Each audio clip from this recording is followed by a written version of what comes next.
Hey students, welcome to the channel. It's me Yami here with presenting you a scholarship again जो कि आई है especially for the girls. Yes, it's a female scholarship जो कि school में पढ़ाई कर रही है, स्कूल स्टूडेंट है, उनके लिए है ये स्कॉलरशिप बाय ओमरॉन.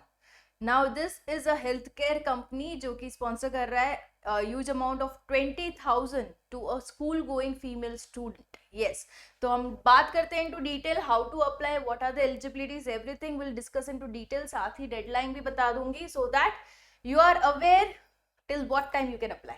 ठीक है, तो ये है गर्ल्स के लिए स्कॉलरशिप जो कि क्लासेस 9 to 12 के लिए मतलब पढ़ाई करे, या तो 9th स्टैंडर्ड में हो या तो 10th 11th या तो 12th. ठीक है, तो उनको मिलेगा one time scholarship award of 20,000 rupees and it can be for any girl student across India. आप इंडिया में कहीं पे भी रह रहे हो, कोई भी स्टेट कोई भी सिटी में रह रहे हो, you can absolutely apply to this. इसमें the deadline to apply is 31st May. और क्या है एलिजिबिलिटी क्राइटेरिया, जैसे कि मैंने बताया 9 to 12 स्टैंडर्ड में बच्ची होनी चाहिए. साथ ही जो प्रीवियस ईयर है उसकी परसेंटेज 75% होना जरूरी है. मतलब कि अगर आप 10th स्टैंडर्ड में हो and you are applying for the scholarship, आपके 9th के जो परसेंटेज है वो 75 होना जरूरी है, 75 अबाव होना जरूरी है. एनुअल इनकम आपकी 8 लाख से कम होनी जरूरी है. आप पान इंडिया मतलब इंडिया में कहीं से भी हो, you can apply. Children employ of Omron health care India private limited company के अगर एम्प्लॉय के बच्चे हैं, the girl student is an daughter of particular employ of Omron, तो वो अप्लाई नहीं कर सकते. बड़ी फॉर स्टडी के एम्प्लॉय के बच्चे भी अप्लाई नहीं कर सकते. हाँ, अगर कोई सिंगल पेरेंट चाइल्ड है, मतलब कि आपके या तो फादर नहीं है या तो मदर नहीं है, एक्सपायर हो चुके हैं, तो उनको प्रायोरिटीज दी जाएगी. और फ्रेंड्स दोनों ही मदर फादर नहीं है उनको, या तो फिर आप डिसेबल स्टूडेंट हो, तो आपको प्रायोरिटी दी जाएगी in the selection that is made. Okay, so it's a one time scholarship of 20,000 जहां पे आप इस जो फीस है उसको कहाँ कहाँ यूटिलाइज कर सकते हो. You can utilize fees into paying your tuition fees. Okay, you can use your the amount which you get. आपको जो भी स्कॉलरशिप अमाउंट मिलता है आप उसको हॉस्टल फीस में, मेस फी में, ट्रैवल एक्सपेंस, स्टेशनरी, जो कोई भी रिलेटेड खर्चा है in reference to your studies, तो आप उसमें ये स्कॉलरशिप अमाउंट को यूज कर सकते हो.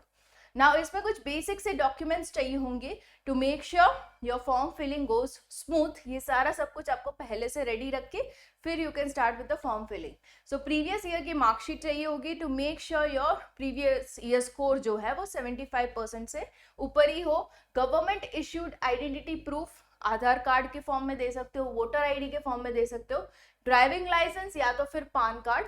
ओके, कुछ है जो एज क्राइटेरिया के हिसाब से नहीं होंगे अवेलेबल, तो जो कोई भी आइडेंटिटी प्रूफ आपके पास अवेलेबल है वो आप अटैच कर सकते हो. स्लैश है मतलब कोई भी एक ही चाहिए होगा.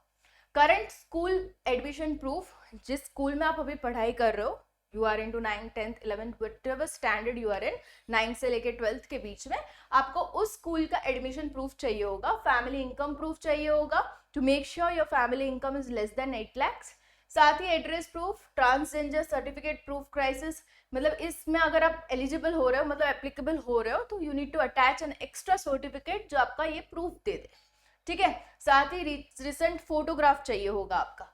तो ये सब होने पे आप अप्लाई कर सकते हो. You can start applying for the form, जहाँ पे बेसिक सा फॉर्म है giving the basic details, personal details, educational details, अगर आपके कोई रेफरेंसेस है तो वो भी आप फॉर्म में डाल सकते हो. इतनी सी डिटेल्स भरते हुए you can go ahead with submitting the form.